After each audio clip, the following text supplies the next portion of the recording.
ਪਾਕਿਸਤਾਨ ਨੇ ਈਰਾਨ ਦੇ ਵਿੱਚ ਜਿਹੜਾ ਮਿਜ਼ਾਈਲ ਦੇ ਨਾਲ ਅਟੈਕ ਕੀਤਾ ਹੈ, ਹੁਣ ਉਹਦੇ ਸਬੰਧ ਦੇ ਵਿੱਚ ਯੂਐਸ ਦੀ ਜਿਹੜੀ ਸਟੇਟ ਡਿਪਾਰਟਮੈਂਟ ਦੇ ਸਪੋਕਸਪਰਸਨ ਮੈਥਿਊ ਮਿਲਰ ਆ, ਉਹਨਾਂ ਨੂੰ ਇੱਕ ਪ੍ਰੈਸ ਬਰੀਫਿੰਗ ਦੇ ਦੌਰਾਨ ਪੁੱਛਿਆ ਗਿਆ ਵੀ ਭਾਈ ਪਾਕਿਸਤਾਨ ਵਾਲਿਆਂ ਨੇ ਈਰਾਨ ਦੇ ਵਿੱਚ ਜਦੋਂ ਅਟੈਕ ਕੀਤਾ ਆ, ਇਹ ਪਹਿਲਾਂ ਈਰਾਨ ਵਾਲਿਆਂ ਨੇ ਪਾਕਿਸਤਾਨ 'ਚ ਕੀਤਾ ਸੀ ਤੇ ਉਸ ਨੂੰ ਕਾਊਂਟਰ ਕਰਨ ਦੇ ਲਈ ਜਦੋਂ ਅਟੈਕ ਕੀਤਾ, ਫਿਰ ਤੁਹਾਡੇ ਨਾਲ ਕੋਈ ਸਲਾਹ ਕੀਤੀ ਆ ਅਮਰੀਕਾ ਨਾਲ ਕਿ ਨਹੀਂ? ਮਿਲਰ ਨੇ ਇਸ ਸੰਬੰਧ ਦੇ ਵਿੱਚ ਜਿਹੜਾ ਆ ਆਨਸਰ ਨਹੀਂ ਦਿੱਤਾ। ਉਹ ਕਹਿੰਦੇ ਬਈ ਮੈਨੂੰ ਇਹਦੇ ਬਾਰੇ ਜਿਹੜਾ ਨੌਲੇਜ ਨਹੀਂ ਹੈਗਾ। ਕਹਿੰਦਾ I don't have any private conversations to read out. ਹਾਲਾਂਕਿ ਬਹੁਤ ਸਾਰੀਆਂ ਖਬਰਾਂ ਇਹ ਆ ਰਹੀਆਂ ਬਈ ਪਾਕਿਸਤਾਨ ਨੇ ਅਮਰੀਕਾ ਦੀ ਸਲਾਹ ਦੇ ਨਾਲ ਹੀ ਮਿਜ਼ਾਈਲ ਅਟੈਕ ਕੀਤਾ ਹੈ ਈਰਾਨ ਦੇ ਵਿੱਚ। ਮਿਡ ਈਸਟ ਦੇ ਵਿੱਚ ਕਾਫੀ ਅਨਰੈਸਟ ਇਸ ਟਾਈਮ ਚੱਲ ਰਿਹਾ ਹੈ। ਇਜ਼ਰਾਈਲ, ਗਾਜ਼ਾ, ਅਮਰੀਕਾ ਵਾਲੇ ਜਿਹੜੇ ਆ ਹੂਟੀਜ਼ ਨੂੰ ਮਿਜ਼ਾਈਲਸ ਮਾਰ ਰਹੇ ਹੈਗੇ ਆ ਯੈਮਨ ਦੇ ਵਿੱਚ, ਤੇ ਇਰਾਕ ਤੇ ਈਰਾਨ ਉੱਧਰ ਵੀ ਰੌਲਾ ਪਿਆ ਹੈ। ਈਰਾਨ ਵਾਲਿਆਂ ਨੇ ਪਾਕਿਸਤਾਨ ਨਾਲ ਸ਼ੁਰੂ ਕਰਤਾ। ਤੇ ਹੁਣ ਜਿਹੜਾ ਆ ਇਸ ਸੰਬੰਧ ਦੇ ਵਿੱਚ ਜੋ ਸਟੇਟ ਡਿਪਾਰਟਮੈਂਟ ਦੇ ਸਪੋਕਸਪਰਸਨ ਮੈਥਿਊ ਮਿਲਰ ਆ, ਉਹ ਕਹਿੰਦੇ ਆ ਵੀ ਅਸੀਂ ਤਾਂ ਇਹੀ ਕਹਿੰਦੇ ਆ ਵੀ ਇਹ ਜਿਹੜਾ ਮੈਟਰ ਆ ਈਰਾਨ ਤੇ ਪਾਕਿਸਤਾਨ ਦੇ ਵਿੱਚ ਬਦਲਣਾ ਨਹੀਂ ਚਾਹੀਦਾ ਹੈਗਾ। ਉਹਨਾਂ ਨੂੰ ਜਿਹੜਾ ਆ ਕੋਆਪਰੇਸ਼ਨ ਹੋਣੀ ਚਾਹੀਦੀ ਆ ਆਪਸ ਵਿੱਚ ਦੋਨਾਂ ਮੁਲਕਾਂ ਦੇ ਵਿੱਚ, ਤੇ ਅਸੀਂ ਨਹੀਂ ਚਾਹੁੰਦੇ ਵੀ ਕਿਸੇ ਤਰ੍ਹਾਂ ਦੀ ਜਿਹੜੀ ਲੜਾਈ ਝਗੜਾ ਆ ਉਹ ਉਧਰ ਵਧੇ। ਜੀ, ਹਾਲਾਤ ਜਿਹੜੇ ਮਿਡਲ ਈਸਟ ਦੇ ਵਿੱਚ ਇਹ ਸਾਰੇ ਜਿਹੜੇ ਹਮਲਿਆਂ ਨੂੰ ਲੈ ਕੇ ਕਾਫੀ ਪੇਚੀਦਾ ਬਣਦੇ ਜਾ ਰਹੇ ਆ। ਅਮਰੀਕਾ ਨੇ ਹੋਰ ਵੀ ਜਿਹੜੇ ਹਾਊਥੀ ਜਿਹੜੇ ਟਾਰਗੇਟਸ ਆ ਉਹਨਾਂ ਉੱਤੇ ਸਟ੍ਰਾਈਕਸ ਕੀਤੀਆਂ ਸੀ। ਇਜ਼ਰਾਈਲ ਅਤੇ ਹਮਾਸ ਦੇ ਦਰਮਿਆਨ ਜੋ ਗਾਜ਼ਾ ਪੱਟੀ ਦੇ ਵਿੱਚ ਚੱਲ ਰਿਹਾ ਆ, ਉਹ ਲੜਾਈ ਬਾਰ-ਬਾਰ ਫੈਲਦੀ ਆ ਰਹੀ ਆ।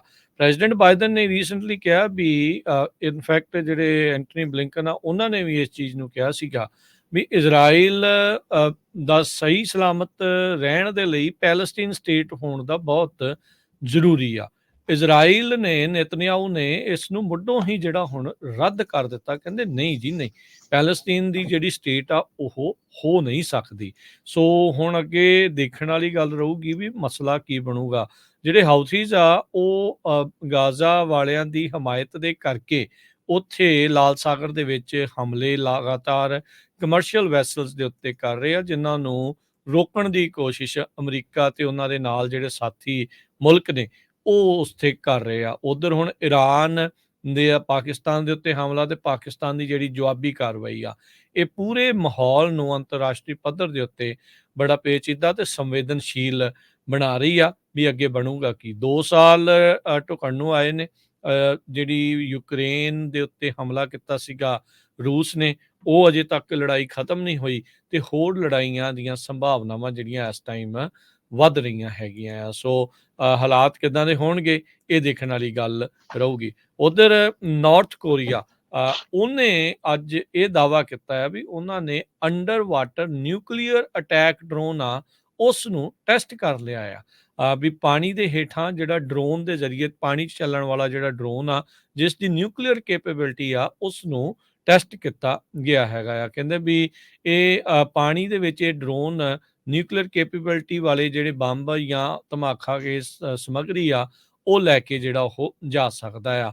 ਸਾਊਥ ਕੋਰੀਆ, ਯੂਐਸ ਤੇ ਜਾਪਾਨ ਨੇ ਸਾਂਝੇ ਤੌਰ ਦੇ ਉੱਤੇ ਉੱਥੇ ਨੇਵਲ ਐਕਸਰਸਾਈਜ਼ ਅਭਿਆਸ ਜਿਹੜਾ ਆ ਉਹ ਕੀਤਾ ਸੀ, ਤੇ ਨਾਰਥ ਕੋਰੀਆ ਕਹਿੰਦਾ ਵੀ ਉਸ ਦੀ ਜਵਾਬ ਦੇ ਵਿੱਚ ਅਸੀਂ ਇਹ ਜਿਹੜਾ ਡਰੋਨ ਟੈਸਟ ਆ ਉਹ ਕੀਤਾ ਗਿਆ ਹੈਗਾ। ਕਿਮ ਯੋਂਗ ਉਨ ਨੇ ਡਿਕਲੇਅਰ ਕੀਤਾ ਆ ਵੀ ਜਿਹੜਾ ਮੁਲਕ ਦਾ ਉਹਦਾ ਲੰਮੇ ਚਿਰ ਤੋਂ ਗੋਲ ਸੀਗਾ ਵੀ ਉਹ ਸਾਊਥ ਕੋਰੀਆ ਦੇ ਨਾਲ ਇਕੱਠੇ ਹੋਣ ਦਾ, ਯੂਨੀਫਿਕੇਸ਼ਨ ਹੋਣ ਦਾ, ਉਸ ਨੂੰ ਸਕ੍ਰੈਪ ਕਰ ਰਿਹਾ ਵੀ ਉੱਤੇ ਪੱਕਾ ਕਾਂਟਾ ਜਿਹੜਾ ਆ ਉਹ ਮਾਰਨ ਜਾ ਰਹੇ ਹੈਗੇ ਆ।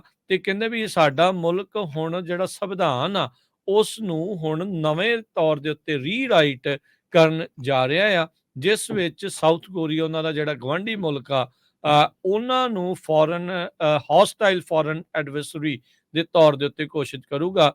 ਜਿੱਦਾਂ ਇੰਡੀਆ ਤੇ ਪਾਕਿਸਤਾਨ ਦਾ ਜਿਹੜਾ ਸਮੱਸਿਆ ਆ ਵੀ ਇੱਕ ਦੂਜੇ ਨੂੰ ਦੁਸ਼ਮਣ ਜਿਹੜਾ ਉਹ ਕਰਾਰ ਦੇਣਾ, ਸੋ ਕਹਿੰਦੇ ਵੀ ਅਸੀਂ ਹੁਣ ਉਹ ਕਰਨ ਜਾ ਰਹੇ ਹਾਂ। ਕੋਰੀਅਨ ਪੈਨਸੂਲਾ ਦੇ ਵਿੱਚ ਟੈਨਸ਼ਨ ਇਸ ਟਾਈਮ ਸਿਖਰਾਂ ਦੇ ਉੱਤੇ ਪਹੁੰਚੀ ਆ।